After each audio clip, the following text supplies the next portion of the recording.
नमोऽस्त्वनन्ताय सहस्रमूर्तये सहस्रपादाक्षिशिरोरुबाहवे सहस्रनाम्ने पुरुषाय शाश्वते सहस्रकोटियुगधारिणे नमः।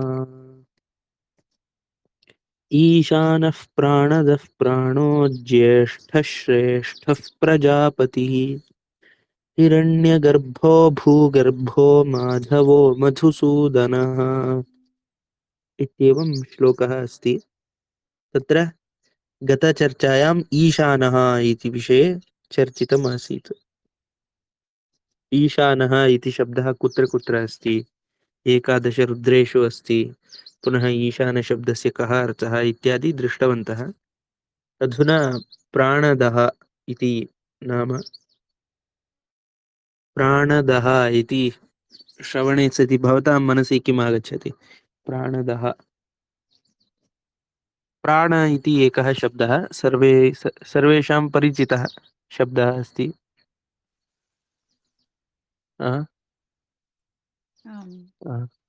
यथा नारदः इति शब्दः अस्ति तथैव प्राणदः इति। नारदः इति शब्दस्य नारा इत्युक्ते ज्ञानम् इत्यर्थः। ज्ञानं ददाति इति नारदः, नारं ददाति इति नारदः। तथैव प्राणं ददाति इति प्राणदः। एवमेव शब्दाः अनेके भवन्ति।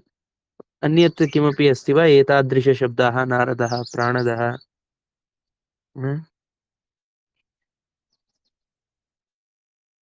एवं कुत्रापि श्रूयते वा? किमपि एवं सुखद दुःखद सुखदः, सुखदं दुःखदम् इत्युक्ते दुःखं ददाति इति। सन्तोषदः इत्यपि वक्तुं।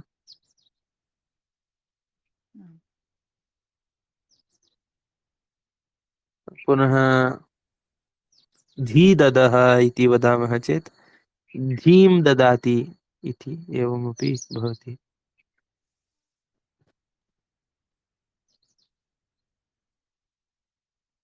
एवम् अर्थविशेषाः भवन्ति।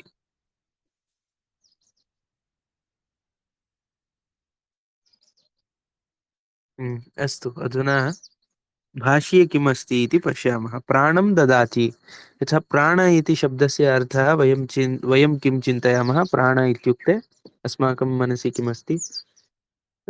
किमपि शक्तिः इति अस्ति, अथवा शरीरस्य धारणार्थं शरीरः भवितुं किमपि शक्तिः इति एवम् अस्ति। पुनः मम मनसि किम् आगच्छति? पञ्चप्राणाः भवन्ति, पांच प्राण होते हैं। प्राण, अपान, व्यान, उदान, समान इति पांच वायवः भवन्ति।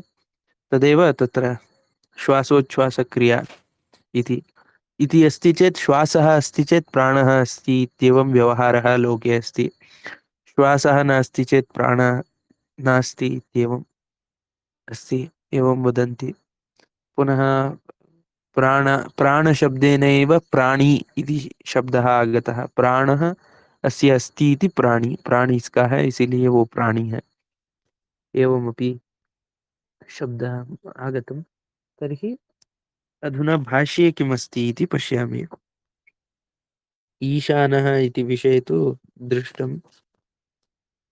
प्राणान् ददाति चेष्टयतीति वा प्राणदः। प्राणान् ददाति, प्राणों को देता है या प्राणों को चलाता है। प्राणान् चेष्टयति इति वा प्राणदः। को ह्येवान्यात् कः प्राण्यात् इत्येवं तैत्तरीयोपनिषदि आगच्छति। को हि एव अन्यात् कः प्राण्यात् इत्युक्ते प्राणिनः अन्यात् कथं प्राणन्ति इति। को ह्येव इत्युक्ते अत्र किमस्ति? कौन अपान क्रिया करावे और कौन प्राण क्रिया करावे। हाँ, इत्युक्ते कः एतत् सर्वं कारयति इत्येवं प्रश्नः तत्र एवम् आगच्छति। तदा एषः एव इति तत्रापि तैत्तरीयोपनिषदः अपि एवमेव मतमस्ति। ऐसे ही कहना है उसका भी। पुनः यद्वा प्राणान् कालात्मना द्यति खण्डयतीति प्राणदः यद्वा प्राणान् कालात्मना द्यति प्राणान् कालात्मना द्यति खण्डयति इति प्राणदः इत्युक्ते प्राणान् कालात्मना द्यति इति शब्दस्य अहं न अ, ओ द्यति इत्युक्ते खण्डित करता है यथा क्रमशः कालः भूत्वा प्राणान् नाशयति अथवा प्राणान् चालयति इत्येवम् अर्थे अस्ति प्राणदः पुनः प्राणान् दीपयति शोधयति इति वा प्राणान् दीपयति प्राणों को दीप्ति देता है तत्र शक्तिं ददाति इति वा प्राणदः प्राणान् ददाति लुनाति इति वा प्राणदः लुनाति इत्युक्ते प्राणान् तत्र अ, लुनाति इत्युक्ते स्वीकरोति काटता है एवमपि अर्थः अस्ति लुनाति इत्युक्ते काटता है प्राणों को एवमपि अस्ति लुनाति वा इति प्राणदः प्राणितीति प्राणः प्राणितीति प्राणः क्षेत्रज्ञः परमात्मा वा प्राणस्य प्राणम् ओहो एषः परमात्मा प्राणस्य प्राणमस्ति प्राणों का भी प्राण है परमात्मा तर्हि स एव प्राणदः इत्येवं सामान्यार्थं यथा बुद्धि आगतं पुनः भाष्यानुगुणं च वयं दृष्टवन्तः अधुना कोशे किमस्ति इति किञ्चित् पश्यामः प्राण इति शब्दस्य कः अर्थः प्राणः पुल्लिङ्गस्य शब्दः प्राणिति जीवति बहुकालमिति प्राणः प्राणिति प्राणिति इत्युक्ते जीवति इति जीवति इति प्राणः प्र प्लस् अन् एवम् अस्ति प्राणित्येने प्राणित्यनेनेति कारणे अस्तु ब्रह्मा इत्येवम् अस्ति प्राणः इति शब्दस्य एकः अर्थः ब्रह्मा इति अस्ति इति शेषः हृन्मारुतः यदुक्तं हृदि प्राणे गुदेपानः हृदि प्राणो गुदेयपानः समानो नाभिसंस्थितः इत्युक्ते हृदय में प्राण वायु बहता है गुद प्रदेशे अपानः समानो नाभिसंस्थितः समान वायु नाभि के स्थान में रहता है एवं इत्यादि श्लोकः अस्ति पूर्णं न दत्तमत्र बोलः काव्य जीवः काव्य का भी जीव जो होता है उसको भी प्राण कहा जाता है अनिलः अनिलः इत्युक्ते एषः वायुः बलं बलमपि प्राणः इति शब्देन अस्ति यथा हरिवंशे बहुप्राणेन शूराणां समाजोत्सव सन्निधौ इति प्राणशब्दः बलम् इत्यर्थे अपि प्रयुक्तमस्ति बल के अर्थ में भी प्रयुक्त है तर्हि सूक्ष्म शरीर समष्टुपहित चैतन्यम तो ये तत्व वेदांते वदन्ति वेदांत में भी एक प्राण कहा जाता है यथा सूक्ष्म शरीर समष्टुपहित चैतन्यम इति तद्विषये अहम् अनन्तरं कदापि सन्दर्भे वदामि अधुना मास्तु प्राग्गमनवात् नासाग्रस्थानवर्ती वायुः प्राग्गमनवान प्राक इत्युक्ते बाहर जाने वाला नासाग्र स्थानवर्ती नास के अग्रभाग में जो वायु रहता है उसको प्राण कहते हैं प्राणः इति वदन्ति प्राक् इत्युक्ते अन्तर्गच्छति इति वा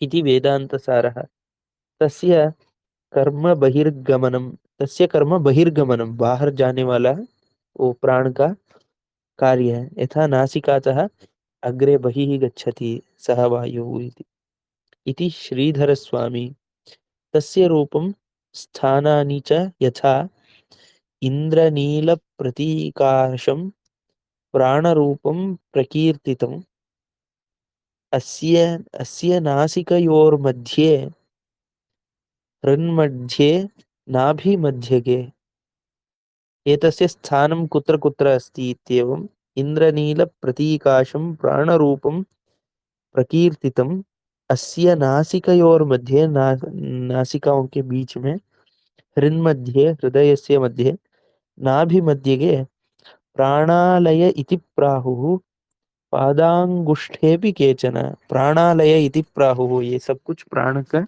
आलय है ऐसे बोलते हैं। पुनः पादांगुष्ठेपि केचन, पादों के अंगुष्ठ में भी प्राण रहता है। एवं केचन वदन्ति इति योगार्णवः इति वदति। यथा महाभारते प्राणिनां सर्वतो वायुश्चेष्टां वर्तयते पृथक् इत्युक्ते प्राणिनां सर्वतो वायुः, वायुः यः भवति सः वायुः एव विविधचेष्टान् कारयति इति। प्राणनाच्चैव भूतानां प्राण इत्यभिधीयते। प्राणनाच्चैव भूतानां, भूतों को जीवित करवाता है, इसीलिए उसको प्राण ही कहा जाता है। एवं अस्ति पंच प्राण विवरणं बहुवचनान्त प्राण शब्दे द्रष्टव्यम। जब प्राणाः इति वदन्ति चेत् पंच प्राणानां विषये द्रष्टव्यम। धातु पुत्रः अथ यथा अयतिर्नियतिश्चैव मेरोः कन्ये महात्मनः भार्ये धातृविधात्रोस्ते तयोर्जातौ सुतावुभौ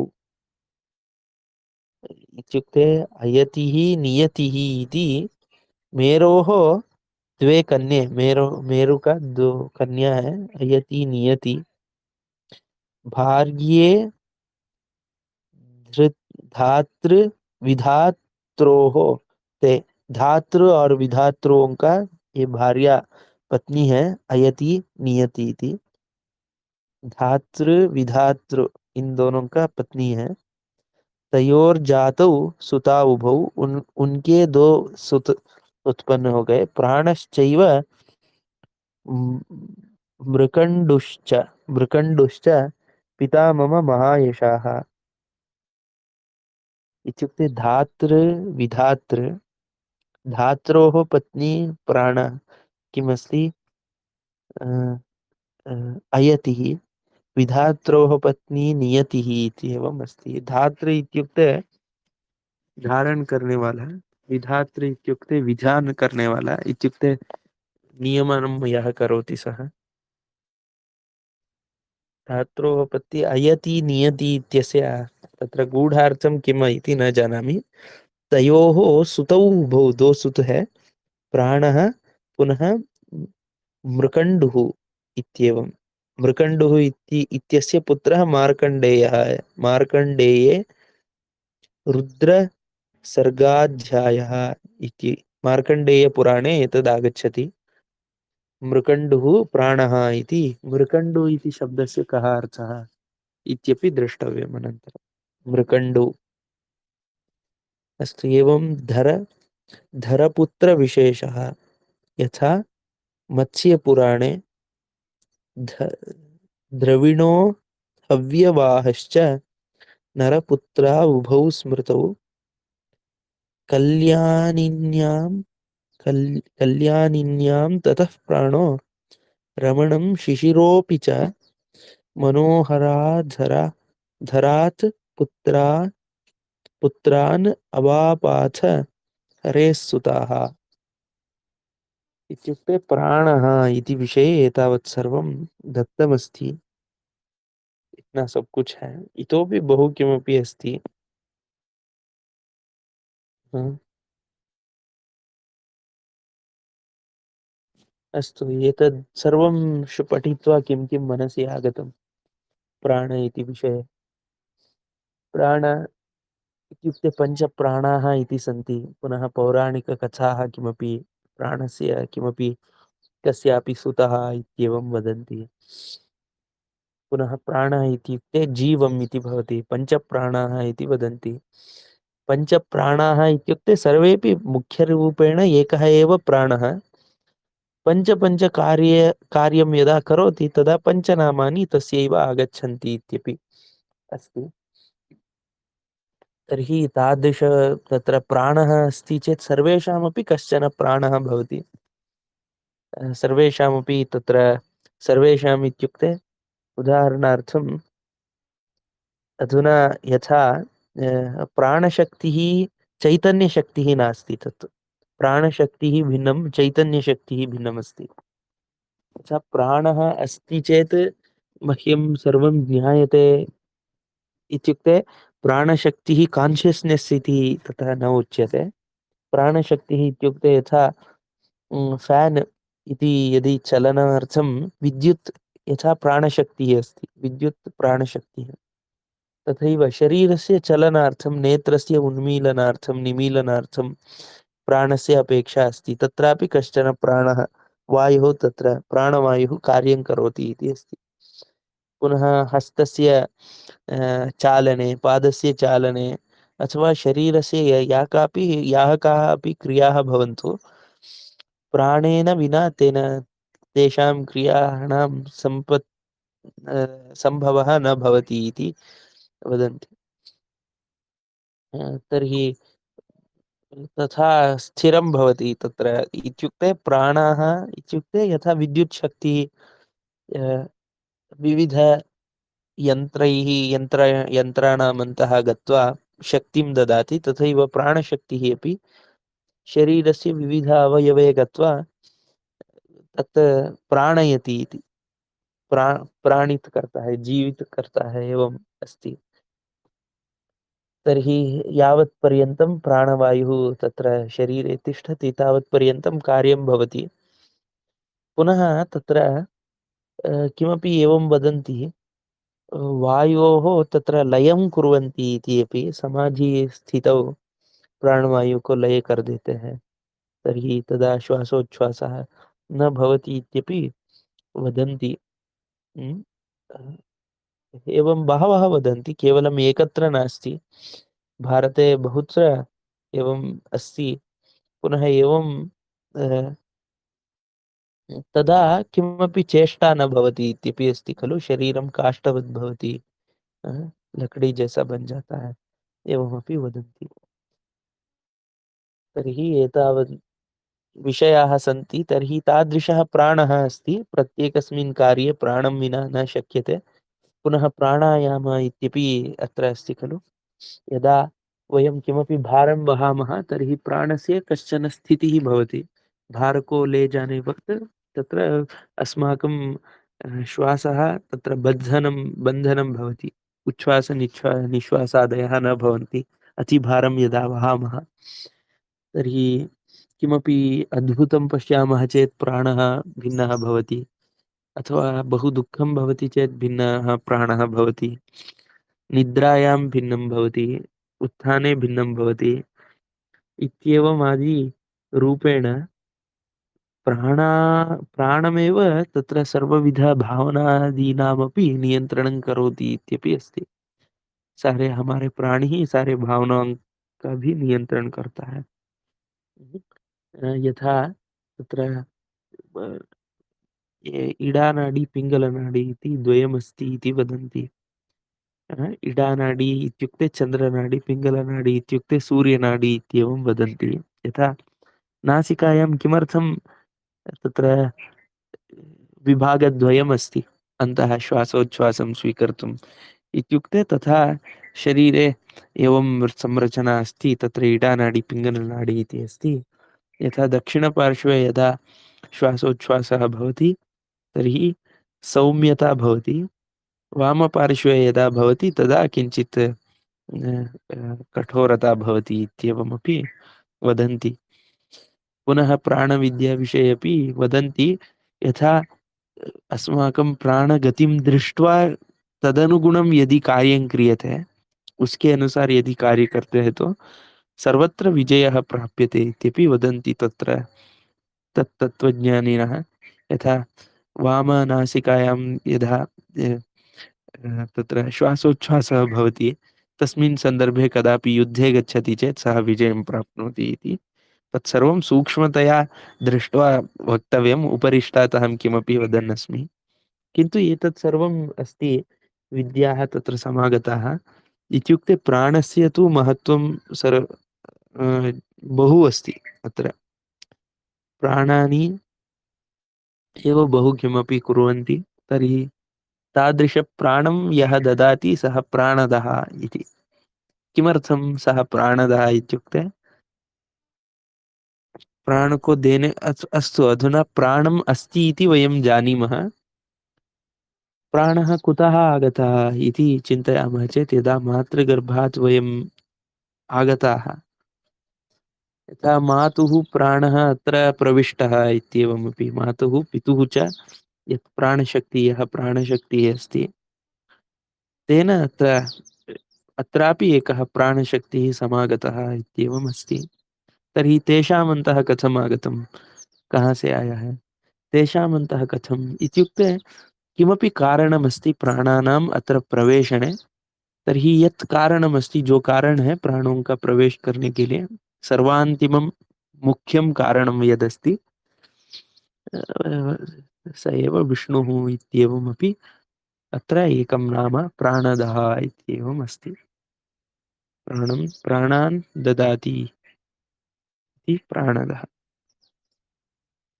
एतावत् मनसि आगतं, यथा यथा मनसि आगतं तथा उक्तवान्। दोषादिकं भवन्ति, तत्तु स्वयं पश्यन्तु।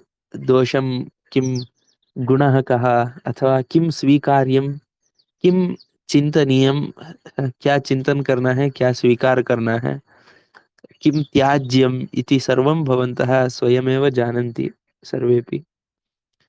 तर्हि अवश्यं तथा कुर्वन्तु।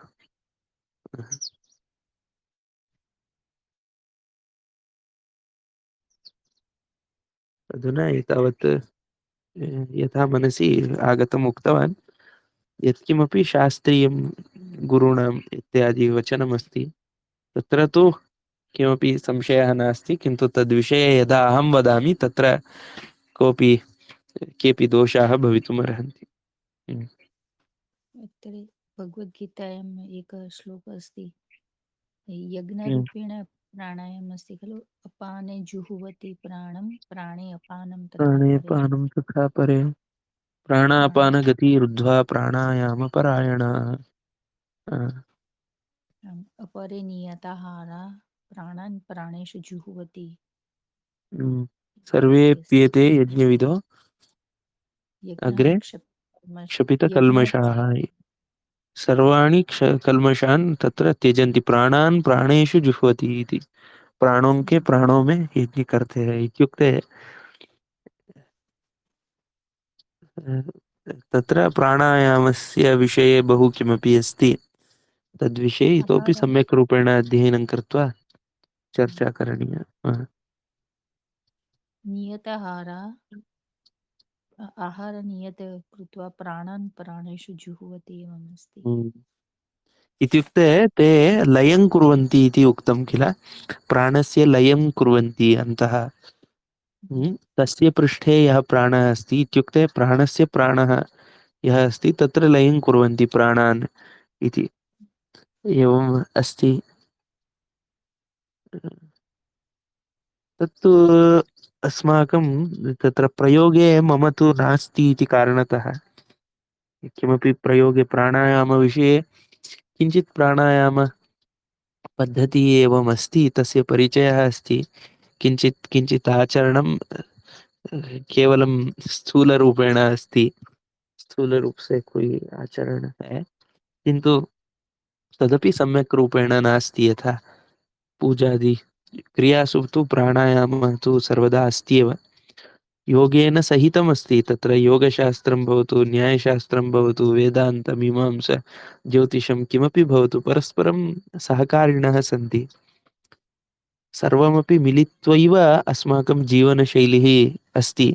तर्हि किमपि पूजा कर्म इति अस्ति चेत् तत्र प्राणायाम ध्यानं, अष्टाङ्गयोग अस्ति, साङ्ख्यविज्ञानमस्ति, पुनः वेदान्तः, मीमांसा, ज्योतिषः, न्याय इत्यादि विषयाः सर्वेपि तत्र अन्तर्भवन्ति। केवलं दर्शनानि नास्ति, विविधशास्त्र आयुर्वेद अपि तत्र अन्तर्भवति। इत्युक्ते जीवनशैली एव तत्र सर्वशास्त्रमयमस्ति। एकं शास्त्रमपि सम्यक् अध्ययनं कुर्मः तत्र बहु लाभः भवति इत्येवम् अस्ति। अस्तु। एतत् किमर्थम् उक्तवान् इत्युक्ते तदेव अभ्यासः नास्ति। प्राणान् प्राणेषु जुह्वति इत्येतत् अस्माकं कल्पनानुगुणं किमपि वक्तुं शक्नोमि अहं। किन्तु किं कुत्र त्यागं कुर्वन्ति, कथं कुर्वन्ति इत्यादि प्रयोगक्षेत्रे अनुभवः नास्ति। अतः प्राणदः इत्युक्ते किमपि प्राणः कुतःचित् आगतं, कुतश्चित् प्राप्तमस्ति, कथम् आगतं, केन दत्तम् इत्यादि प्रश्नं पृच्छामः चेत् इतः आगतं, यहाँ से आया है इत्युक्ते तस्य कृते प्राणदः इति नाम दत्तम्। उसको प्राणद कह दिया। सः सर्वत्र प्रविष्टः अस्ति। जो प्राणदः, यः प्राणदः सः विष्णुः अस्ति। सर्वत्र सः व्याप्तः अस्ति। सब जगह जो व्याप्त है वो विष्णु प्राणदः, सः प्राणदः विष्णुः इत्येवम्।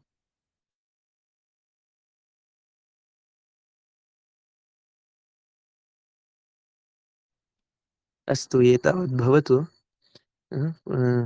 प्राणः इत्यपि अग्रे आगतं। प्राणः अपि स एव। प्राणं ददाति यः सः अपि प्राणदः, पुनः प्राणः अपि स एव इति। वास्तविकरूप्य रूपेण प्राणः इति अन्यः नास्ति। एषः केवलम् एतावदेव न चिन्तनीयं। प्राणः इति वदामः चेत् हा मम केवलम् एषः प्राणः इति नास्ति। सर्वेषां तत्र पृथिव्याः कश्चन प्राणः अस्ति इति चिन्तयामः चेत् पृथिवी भ्रमति, तस्य प्राणः कः? सूर्यः तपति, तस्य प्राणः कः? इत्येवं जगति यत्किमपि चलति तत्रापि कश्चन शक्तिः, प्राणशक्तिः अपेक्षते किमपि। तर्हि प्राणः अपि स एव, प्राणदः अपि स एव इति एवम् आगतं।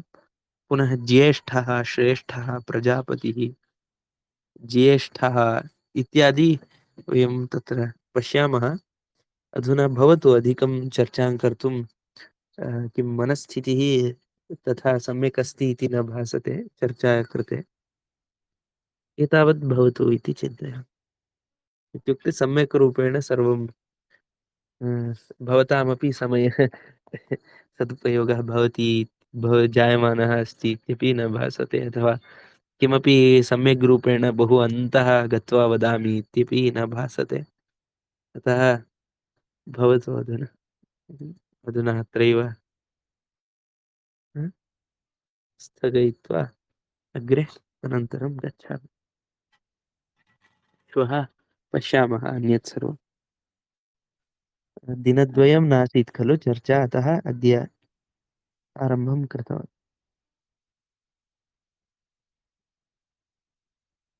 किमपि अस्ति वा वक्तव्यं, वदन्तु। मह्यम् एवं किञ्चित् एवं चिन्तनम् आगच्छति कि प्राणशक्ति यत् कुत आगच्छति, तर्हि सूर्यतः, पृथ्वीतः, अन्नतः खलु। तर्हि अन्न कः ददाति? तु मृत्तिका हा? ददाति खलु। तत् हा? सर्वम् अन्न हा? भवति। तर्हि हा? ईशान अपि आगतः खलु। हा? अग्रे ईशान अस्ति खलु, पूर्वे ईशान प्राणदः तर्हि ईशान इत्युक्ते सूर्य अस्ति खलु, तस्य एक। ईशान इति एकः अर्थः सूर्यः इत्यपि अस्ति। तर्हि सूर्यशक्ति प्राणशक्ति अस्ति, वायुशक्ति प्राणशक्ति अस्ति, अन्नशक्ति अन्नतः प्राण, अन्नस्य किं प्राणं। अन्नादपि प्राणः भवति। सत्यं सत्यं। तर्हि तत् सर्वं जलेन अपि प्राणः। भवति। हा, तर्हि आकाशेन अपि भवति। हा। तर्हि तत्सर्वं प्राणदः एव अस्ति खलु। अहं प्राणम् सूर्योऽपि। इत्युक्ते पञ्च पञ्च भूतानि अपि प्राणं प्रयच्छन्ति इति। अन्नं विना प्राणः न तिष्ठति। आ, जलं विना प्राणः न तिष्ठति। आम् पृथिव्यप्तेजो वायु आकाश एतेषां विना प्राणः न भवति। आ, तर्हि यज् प्राणदाः यज्ञात् सन्ति एते पञ्चभूतानि। तर्हि अन्नाद् भवन्ति भूतानि पर्जन्याद् अन्नसम्भवः यज्ञात् भवति पर्जन्यो यज्ञः कर्मसमुद्भवः एवम् अस्ति खलु। तर्हि अन्न हम्म, अपि प्राणशक्ति एवम् अस्ति खलु। सत्यं। तर्हि तर्हि एतत् तत्र भूतात्मा इति यथा पञ्चभूतानि सन्ति एतानि, तर्हि भूतात्मा इत्येवं तत्र विष्णुसहस्रनाम्नि नाम अस्ति भूतात्मा। भूतों के जो वास्तविक अंदर विद्यमान आत्मा, आत्मा इत्युक्ते स्वत्वं, भूतानां स्वत्वं यस्य तत्र भवति, यत्र अस्ति तत्र भूतात्मा स एव अस्ति। तर्हि प्राणदः इति। अस्तु, एतत्तु चिन्तनं बहु सम्यक् कृतं। पुनः किमपि अस्ति वा वक्तव्यं? नास्ति। नास्ति। अस्तु, तर्हि समापयामः। पुनः श्वः चर्चामनुवर्तयामः। आम् श्रीकृष्णार्पणमस्तु। धन्यवादः। कायेन वाचा मनसेन्द्रियैर्वा बुद्ध्यात्मना वा प्रकृते स्वभावात् करोमि यद्यत् सकलं परस्मै नारायणायेति समर्पयामि। श्रीकृष्णार्पणमस्तु। धन्यवादः।